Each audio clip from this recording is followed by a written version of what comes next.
Today I'm going to talk about why I'm going to Tijuana to help, as well as answer the 6 major questions revolving around the migrant caravan, which are: what is a migrant caravan? How did this migrant caravan start? Why are they leaving their home country? How did this one grow to be so large? Why aren't they staying in Mexico? And what are their rights at the United States border? Let's get into it.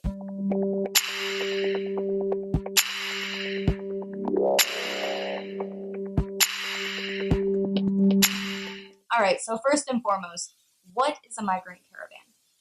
Okay, so this is a concept that's been around for decades, and it actually started as a group of mothers who yearly would travel from Central America north, honoring their sons and husbands and loved ones that had taken the trek north but had disappeared on their way.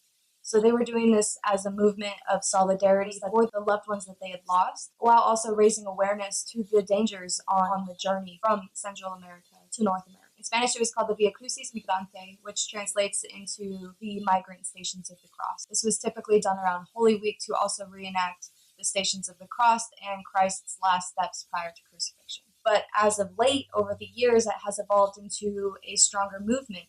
Because it was realized that when groups travel in numbers, it's a lot more safe, and it also grew into a form of civil protest, not only against their home countries and leaving their home countries, but also of decreased militarization between the Mexican and the United States border. So, how did this caravan start? Well, we don't exactly know it, but what we do know is that it was not a humanitarian rights group or an NGO. There was a local call to action flyer that was sent around Honduras around last couple weeks of September leading up into October. And I'll put that on the screen for you here. It loosely translates to: we do not leave because we want, we are expelled because of violence and poverty. We will meet at the Grand Terminal of San Pedro Sula on October 12th, yada yada. So on October 12th, about roughly 160 Hondurans made their way to the meeting point and headed north, some of which were seeking asylum in Mexico, some of which were seeking asylum in the United States, but they were going to travel together. This kind of brings me to my next question, which is: what exactly are they leaving? Why are they leaving their home country? And mind you, let me just state that San Pedro Sula is often referred to as the murder capital of the world. Also, I'm just going to talk about Honduras for the sake of this video, but when looking at their gross national income per capita, we're talking $2,150. And that translates into over 60% of their population living in poverty. These are not good numbers. They are the second poorest country in Central America.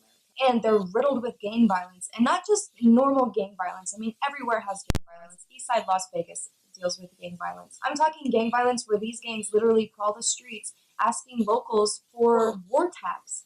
And if these people aren't able to pay, they're 9 out of 10 times killed on the spot. And that's scary. There's increased violence and protests gone riot over the latest election, which solidified conservative Juan Orlando Hernandez as the current Honduran president, which there's so much controversy around that in the first place because of all of the alleged voter fraud that happened. I encourage you to look into that. It plays a huge role in what's happening right now. And then not to mention all of the violence against women in its own. There are very few cases that women take to the authorities that actually get taken seriously or processed. They have no outlet. I mean, that's just not a sustainable place to live or grow old peacefully.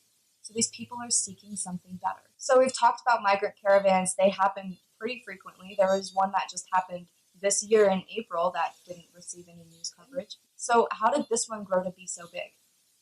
Well, the one thing that makes this caravan stand out differently from the rest is that it's one of the few large-scale caravans that were put together by the local community. This was not something that was organized by a humanitarian rights group or another organization that typically will come down and organize caravans that help people safely travel to ports of entry. This was not that. This was something put together by the local community, basically saying, let's rise up and let's deal with this together. And because of that, it caught the eye of a journalist by the name of Bortolo Fuentes and a politician by the name of Juan Rolando. And these two people publicly supported this caravan and put it into the public eye. And this is what initially caught the attention of the president, Juan Orlando Hernandez. It tested him. He did not like it. He tried vigorously to close the Honduran and Guatemalan border, which he inevitably failed to do so. So because of this, it's just causing a lot of news attention. Because of that, people are looking it up on social media, and it became a trend. And when there's thousands and thousands of Americans that are seeking, a better life for themselves, and they hear that there's an opportunity for them to travel with a group of course they're going to say, all right, this is our chance. So that's kind of what helped this grow in Central America. And honestly, it didn't really hit the United States radar until Trump took it to Twitter. And he tweeted about how Juan Orlando Hernandez needed to basically turn the caravan around, or else they were going to cut, foreign aid, which I don't know. So over time, more and more we're learning about the opportunity to travel at large. And the more and more aggressive Trump became about this whole thing, especially just vocally on the internet, the more it turned into a movement for not only people seeking asylum, but for humanitarian workers who give a shit about humanitarianism. Great question. A lot of them are. Applications for asylum in Mexico have actually gone up more than 1,000% since 2013. And it's reported that Mexican authorities have received over 3,500 asylum applications since October 15th. Some are happy to stay in Mexico, some are looking for a different life. There's nothing wrong with that. And if we're looking at this logistically, there's approximately 7,000 people, and they've received approximately 3,500 asylum applications, meaning that approximately half of these people are not trying to come into the United States. They're happy to stay in Mexico. They just wanted to get away from their home country. This isn't something that is being talked about, though. They're just all illegally invading our golden gates. It's not the case. And that takes me into their final question, which is, what are their rights at the border? So there are two different ways to do this, through affirmative asylum processing and defensive asylum processing. We're going to be talking about affirmative asylum processing because that is when people are coming here for asylum, whereas defensive asylum processing is when someone's already in the midst of deportation and then they claim asylum as their defense. Now I'm going to put this up on the screen for you. This is from the USCIS government website, and it's how to obtain asylum in the United States. So when we click on the affirmative asylum, it loosely reads, to obtain asylum through the affirmative asylum process, you must be physically present in the United States. You may apply for asylum status regardless of how you arrived in the United States or your current immigration status.